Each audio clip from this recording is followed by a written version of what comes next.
Hello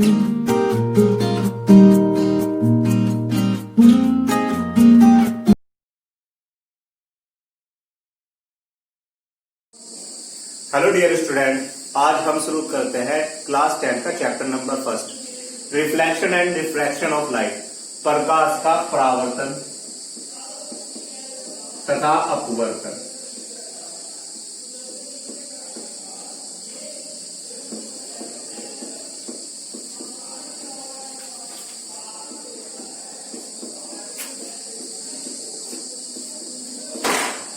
सबसे पहला chapter हमारा है प्रकाश का परावर्तन तथा अपवर्तन। सबसे पहले बच्चों हम प्रकाश के बारे में समझते हैं, प्रकाश होता क्या है। ठीक है, तो सबसे पहले हम बात करते हैं लाइट की, प्रकाश की। प्रकाश क्या होता है बच्चों? आप अपने आसपास देख रहे हो, हमें कोई भी वस्तु दिख रही है या हमारे पास कुछ भी दिख रहा है, वो सब प्रकाश के कारण हमें दिखता है। ठीक है, अगर प्रकाश ना होता बच्चों, हमें कुछ भी वस्तु दिखाई न देती।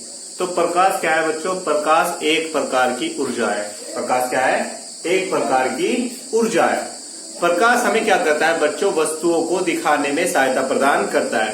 मैं आपको बता रहा हूं, प्रकाश क्या करता है? वस्तुओं को दिखाने में सहायता प्रदान करता है।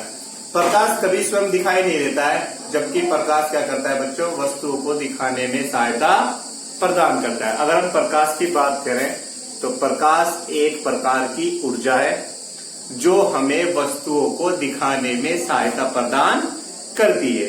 ठीक है, प्रकाश स्वयं दिखाई नहीं देता है। ठीक है बच्चों, तो प्रकाश समझ में आ गया। ठीक है, तो हम बात करते हैं प्रकाश के गुण की।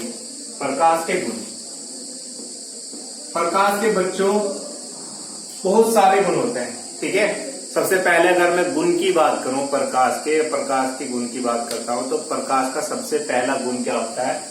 प्रकाश सीधी रेखा में चलता है। प्रकाश क्या होता है बच्चों? सीधी रेखा में चलता है। ठीक है, तो मैंने बताया कि प्रकाश है ना, कभी भी क्या करता है? हमेशा सीधी रेखा में चलता है। दूसरे गुण की बात करते हैं बच्चों। दूसरा गुण क्या होता है? दूसरे गुण में मैं बता दूं, जो प्रकाश का वेग होता है, वेग। ठीक है, जो प्रकाश का वेग होता है वो हमारा 3 गुना 10 की घात 8 मीटर प्रति सेकंड होता है। तो बच्चों जो मैंने प्रकाश का वेग बताया वो कितना होता है? 3 × 10⁻⁸ मीटर पर सेकंड होता है। और प्रकाश के वेग को बच्चों हम c से प्रदर्शित करते हैं। इंपॉर्टेंट है, ध्यान रखना, ऑब्जेक्टिव में 1 नंबर का आता है बच्चों कि प्रकाश का जो वेग होता है वो कितना होता है? 3 गुना 10 की घात 8 मीटर प्रति सेकंड होता है। तीसरे हम बात करते हैं। तीसरे अगर गुण की बात करें तो प्रकाश का परावर्तन होता है। ठीक है, जो मैं आपको पढ़ाने वाला हूं। फिर चौथा गुण आप लिख सकते हो, प्रकाश का अपवर्तन होता है। ठीक है, प्रकाश क्या करता है? हमें वस्तुओं को दिखाने में सहायता प्रदान करता है। तो बच्चों आप बहुत सारे गुण लिख सकते हो, प्रकाश के बहुत गुण होते हैं, पर जो मेन गुण थे मैंने आपको बता दिए। प्रकाश का क्या होता है बच्चों? प्रकाश सीधी रेखा में चलता है। प्रकाश का वेग 3 गुना 10 की घात 8 मीटर प्रति सेकंड होता है। प्रकाश का परावर्तन होता है। और नंबर 4 गुण की बात करें हम, प्रकाश का अपवर्तन होता है। ठीक है बच्चों, तो सबसे पहले जो हमारा मेन टॉपिक है, हम अपने मेन टॉपिक पर आते हैं। जो हमारा सबसे पहला मेन टॉपिक है वो है हमारा प्रकाश का परावर्तन, रिफ्लेक्शन ऑफ लाइट, प्रकाश का परावर्तन। सबसे पहले हम बच्चों परावर्तन शब्द को समझते हैं। परावर्तन होता क्या है? आपने देखा होगा बच्चों, घर में सभी के शीशा होता है चेहरा देखने के लिए, या कोई भी चमकदार चीज जैसे थाली हुई, ठीक है, कोई भी स्टील हुई, तो जैसे ही तुमने देखा होगा जो चोंद मारते हैं जैसे हम ग्लास से, तो बच्चे क्या होता है? प्रकाश उस पर टकराता है, टकराने के बाद क्या हो जाता है? वापस लौट जाता है। तो हमारा जो दर्पण होता है, आपने देखा होगा बच्चों, इसके पीछे एक पॉलिश हुई रहती है। ठीक है, जिसमें हम अपना चेहरा देखते हैं। तो जैसे ही हम प्रकाश उस दर्पण पे डालते हैं तो दर्पण के पीछे प्रकाश नहीं जाता है। प्रकाश क्या होता है? दर्पण पे पड़ता है और टकराने के बाद वापस उसी माध्यम में लौट जाता है। इस घटना को हम क्या कहते हैं? प्रकाश का परावर्तन कहते हैं। तो मैं बता दूं बच्चों, हमने कोई यहाँ पर कोई दर्पण ले लिया, ये हमारा कोई दर्पण है, या तो मैं इसको दर्पण कह दूं, या बच्चों कोई भी चीकना पृष्ठ बोल सकते हैं हम, जैसे नई थाली हुई, ठीक है, या कोई भी स्टील भी बोल सकते हैं। तो ये हमारा कोई दर्पण या कोई चीकना पृष्ठ है बच्चों। तो मैं क्या कह रहा हूं, हमने इस पे प्रकाश किरण डाली, ये हमारी कोई प्रकाश किरण आ रही है, ठीक है। देखो बच्चों ये प्रकाश किरण आ रही है, इसलिए मैंने तीर का निशान लगाया आने का, ठीक है। तीर के निशान को बहुत ध्यान से समझना है कि ये आ रहा है ऊपर से, ठीक है। तो ये कहाँ टकराया बच्चों, दर्पण पे टकराया, और दर्पण के पीछे देखो हमने क्या कर रखी है, पॉलिश की हुई है।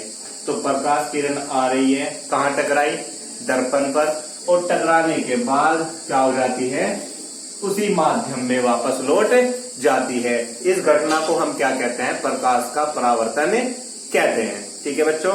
तो अगर हम डेफिनेशन लिखेंगे तो कैसे लिखेंगे, जब कोई प्रकाश किरण किसी दर्पण या चीकने पृष्ठ पर टकराती है तो टकराने के बाद वापस उसी माध्यम में लौट जाती है, इस घटना को ही प्रकाश का परावर्तन कहते हैं, ठीक है बच्चों। इसके बाद हम बात करते हैं, इसकी व्याख्या की बात करें अगर हम, ठीक है, तो ध्यान से समझना।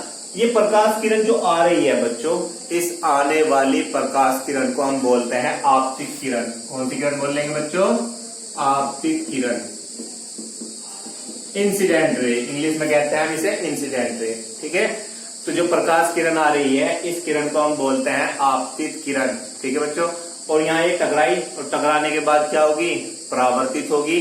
तो इस किरण को हम क्या कहेंगे बच्चों, परावर्तित किरण कहते हैं। कौन सी किरण कहते हैं बच्चों, परावर्तित किरण कहते हैं। तो आने वाली प्रकाश किरण को आपतित किरण, टकरा कर जाने वाली प्रकाश किरण को परावर्तित किरण कहते हैं। अब आप देख रहे होंगे बच्चों, ये दोनों किरणें यहाँ पर दर्पण के किसी बिंदु पे काट रही हैं, मिल रही हैं, जहां से चल रही है। इस बिंदु को कहते हैं हम आपतन बिंदु। कौन सा बिंदु कहेंगे बच्चों, इसे हम आपतन बिंदु कहते हैं इस बिंदु को, ठीक है बच्चों। तो ये जो बिंदु है, हमारा ये पॉइंट है, इस पॉइंट को कहेंगे हम आपतन बिंदु, इस बिंदु को क्या कहेंगे हम, आपतन बिंदु कहेंगे, ठीक है। अब मैंने क्या कहा, आपतन बिंदु पर बच्चों में एक लंब डालते हैं, लंब मतलब 90 डिग्री का एंगल, ठीक है। तो लंब क्या होता है बच्चों, 90 डिग्री का कोण होता है। तो हमने क्या किया, इस आपतन बिंदु से एक लंब डाला, इस लंब को हम कहेंगे बच्चों अभिलंब, ठीक है। तो आपतन बिंदु पर डाला गया लंब क्या कहलाता है बच्चों, हमारा अभिलंब कहलाता है, ठीक है। तो मैंने क्या कहा, आने वाली प्रकाश किरण को आपतित किरण, टकरा कर जाने वाली प्रकाश किरण को परावर्तित किरण कहते हैं, और दर्पण के जिस बिंदु पर मिलती है उसे आपतन बिंदु कहते हैं। आपतन बिंदु पर डाला गया लंब अभिलंब कहलाता है, ठीक है बच्चों, क्लियर यहाँ तक। इसके बाद आप देख रहे हो ना बच्चों, ये हमारी आपतित किरण है, ये हमारा अभिलंब है, इनके बीच में एक कोण बनना है, इनके बीच में क्या बनना है, एक एंगल बनना है, कोण बनना है, ठीक है। इस कोण को कहेंगे हम आपतन कोण। कौन सा कोण कहेंगे बच्चों, आपतन कोण। और इसको हम आई से प्रदर्शित कहते हैं, इससे प्रदर्शित करते हैं, आई से प्रदर्शित करते हैं। तो आपतित किरण तथा अभिलंब के बीच बनने वाले कोण को आपतन कोण आई कहते हैं, इसे आई से प्रदर्शित करते हैं। ये हमारी परावर्तित किरण है बच्चों, और ये हमारा अभिलंब है, इनके बीच भी एक एंगल बनना है, इस एंगल को, इस कोण को कहेंगे हम परावर्तन कोण। कौन सा कोण कहेंगे बच्चों, परावर्तन कोण। और इसे हम आर से प्रदर्शित करते हैं, ठीक है। तो एक बार और हम समझते हैं, तो जो प्रकाश किरण आ रही है उसे आपतित किरण कहते हैं, और जो टकरा कर जा रही है उसे परावर्तित किरण कहते हैं, और जिस बिंदु पर मिलती है उसे क्या कहते हैं बच्चों, आपतन बिंदु कहते हैं। आपतन बिंदु पर डाला गया लंब हमारा क्या कहलाता है, अभिलंब कहलाता है, और आपतित किरण और अभिलंब के बीच बनने वाले कोण को आपतन कोण आई, जबकि परावर्तित किरण तथा अभिलंब के बीच बनने वाले कोण को हम क्या कहते हैं बच्चों, परावर्तन कोण आर कहते हैं। यही हमारा क्या था, प्रकाश का परावर्तन था और इसकी व्याख्या थी। अब हम बात करते हैं बच्चों परावर्तन के नियम की। किसकी बात करते हैं, परावर्तन के नियम, रूल्स ऑफ रिफ्लेक्शन। बच्चों परावर्तन के दो नियम हैं, ठीक है। परावर्तन के कितने नियम हैं, दो नियम है, और दोनों नियम यहाँ बहुत ध्यान से समझना है, ठीक है। सब कुछ इस फिगर में ही है। पहला नियम क्या है बच्चों, ये कौन सी किरण है हमारी, आपतित किरण। ये हमारी कौन सी किरण है, परावर्तित किरण। और ये क्या है हमारा, अभिलंब। तीनों कहाँ है, एक ही बिंदु पर स्थित है, एक ही तल में स्थित है। तो पहला नियम क्या है बच्चों हमारा, आपतित किरण, परावर्तित किरण, तथा आपतन बिंदु पर अभिलंब तीनों एक ही तल में स्थित होते हैं। तीनों का होता है बच्चों एक ही जगह एक ही तल में स्थित होते हैं। कौन कौन? आपतित किरण, परावर्तित किरण तथा आपतन बिंदु पर अभिलंब या अभिलंब भी बोल सकते हैं। तीनों एक ही तल में स्थित होते हैं। ये हमारा परावर्तन का पहला नियम था। अब हम बात करते हैं परावर्तन के दूसरे नियम की। परावर्तन का दूसरा नियम क्या है? ये हमारा बच्चों कौन सा कोण? आपतन कोण है। ये हमारा कौन सा कोण? परावर्तन कोण है। तो मैं बता दूं हमेशा बच्चों आपतन कोण हमेशा परावर्तन कोण के बराबर होता है। आपतन कोण हमेशा किसके बराबर होता है? परावर्तन कोण के बराबर होता है। अगर हमारा आपतन कोण 50 डिग्री का है तो हमारा परावर्तन कोण भी 50 डिग्री का होगा। अगर हमारा आपतन कोण 60 का है तो परावर्तन भी 60 का होगा। अगर आपतन हमारा 30 का है तो परावर्तन भी 30 का होगा। अर्थात हमेशा जो आपतन कोण है वो हमेशा किसके बराबर होता है बच्चों? परावर्तन कोण के बराबर होता है। ठीक है बच्चों। इसके बाद जो हम बात करते हैं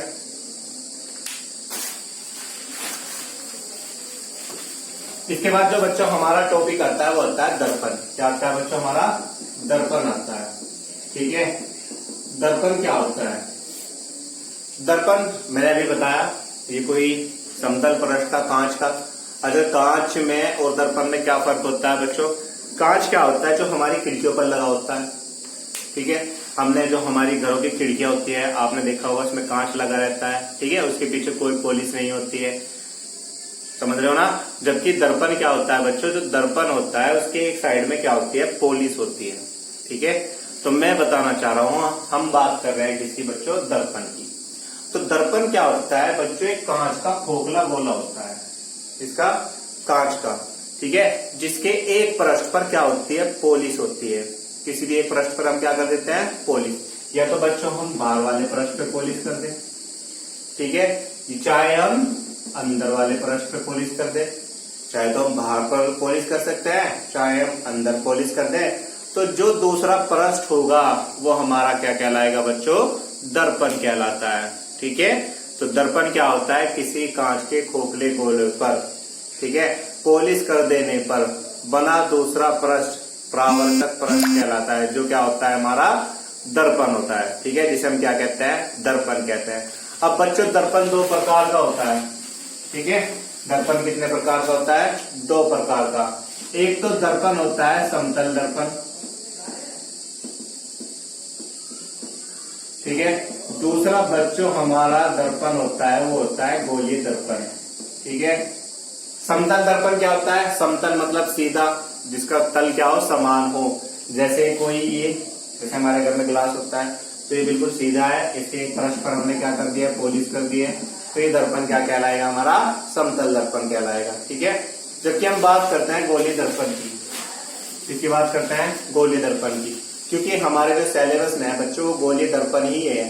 ठीक है। समतल दर्पण हमारे सिलेबस में नहीं है। तो बात करते हैं हम गोलीय दर्पण की। गोलीय दर्पण क्या होता है? कि कांच का एक खोखला गोला होता है बच्चों। जैसे मैंने दर्पण बताया था, कांच का क्या होता है? एक खोखला गोला होता है जिसके किसी एक पृष्ठ पे क्या होती है? पॉलिश। चाहे बाहर वाले पृष्ठ पे कहते हैं पॉलिश, चाहे अंदर वाले पृष्ठ पे। तो या तो बाहर पूरे पृष्ठ पे पॉलिश होती है, चाहे अंदर पूरे पृष्ठ पे पॉलिश होती है। तो जो दूसरा पृष्ठ बनता है ठीक है तो उसे क्या कहते हैं? गोलीय दर्पण कहते हैं। क्योंकि एक खोखले गोले में से काटा जाता है। किसमें से काटा जाता है बच्चों? एक खोखले गोले में से। ध्यान रखना गोलीय दर्पण हमेशा किसमें तो होता है? खोखले गोले का होता है। जिसके तो बाहर पॉलिश होती है, चाहे अंदर पॉलिश होती है। जैसे हम बात करते हैं इस कि ये स्टील का है बच्चों, ये गोला है। ठीक है। या तो हम इसके बाहर पॉलिश कर दें या हम इसके अंदर साइड में पॉलिश कर दें। ठीक है। तो अगर हमने बाहर पॉलिश कर दी है तो अंदर वाला पृष्ठ हमारा क्या हो जाएगा? परावर्तक पृष्ठ, मतलब जिसपे प्रकाश आए टकरा कर चले जाए। अगर हम बच्चों अंदर पॉलिश करते हैं तो जो हमारा बाहर वाला पृष्ठ होगा ये हमारा क्या होगा? दर्पण होगा, मतलब परावर्तक पृष्ठ होगा जिसपे प्रकाश आए और टकरा कर वापस लौट जाए। ठीक है बच्चों। तो हम बात कर रहे हैं गोलीय दर्पण की। तो जो गोलीय दर्पण होता है हमारा बच्चों दो प्रकार का होता है। गोलीय दर्पण कितने प्रकार का होता है? दो प्रकार का। सबसे पहला दर्पण होता है हमारा अवतल दर्पण।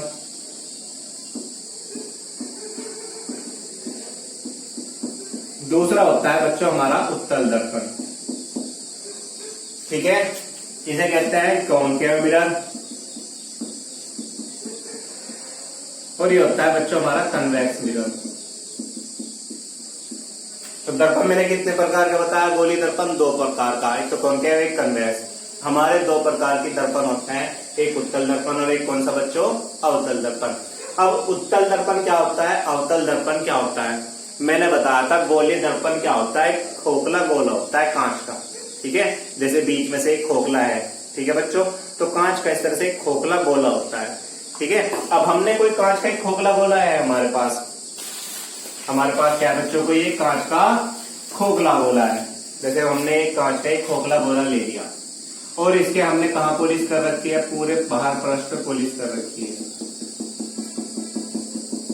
कौन से पृष्ठ पे पॉलिश कर रखी है बच्चों? हमने इसके पूरे बाहर वाले पृष्ठ पे पॉलिश कर रखी है। तो अंदर वाला पृष्ठ क्या होगा बच्चों? हमारा परावर्तक पृष्ठ होगा। अब अवतल दर्पण क्या होता है? कांच का एक खोखला गोला था, हमने ये इसका हिस्सा काट लिया। हमने इसको क्या कर लिया बच्चों? काट लिया। तो ये हमारा ये साइड अलग हो गई, ये साइड अलग हो गई। तो अवतल दर्पण क्या होता है बच्चों? वे गोलीय दर्पण जिसके उभरे हुए पृष्ठ पे पॉलिश होती है। जिसके बच्चों क्या होती है? उभरे, मतलब बाहर वाले पृष्ठ पे क्या होती है? पॉलिश होती है। जबकि जो हमारा दबावा पृष्ठ है, जो दबावा पृष्ठ है, ये हमारा क्या होता है? परावर्तक पृष्ठ होता है। दबाव पृष्ठ क्या होता है? परावर्तक पृष्ठ, मतलब जिस पर प्रकाश आए और टकराकर वापस लौट जाए, उस पृष्ठ को हम क्या कहते हैं बच्चों? परावर्तक पृष्ठ कहते हैं।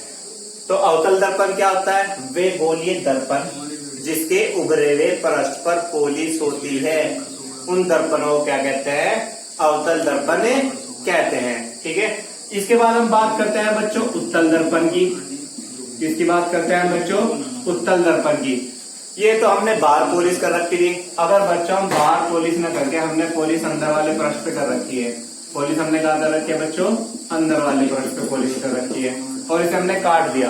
तो वे गोलीय दर्पण जिसके दबे हुए पृष्ठ पे या अंदर वाले पृष्ठ पे, ठीक है, क्या होती है? पॉलिश होती है। जबकि उभरा हुआ पृष्ठ क्या होता है? परावर्तक पृष्ठ होता है।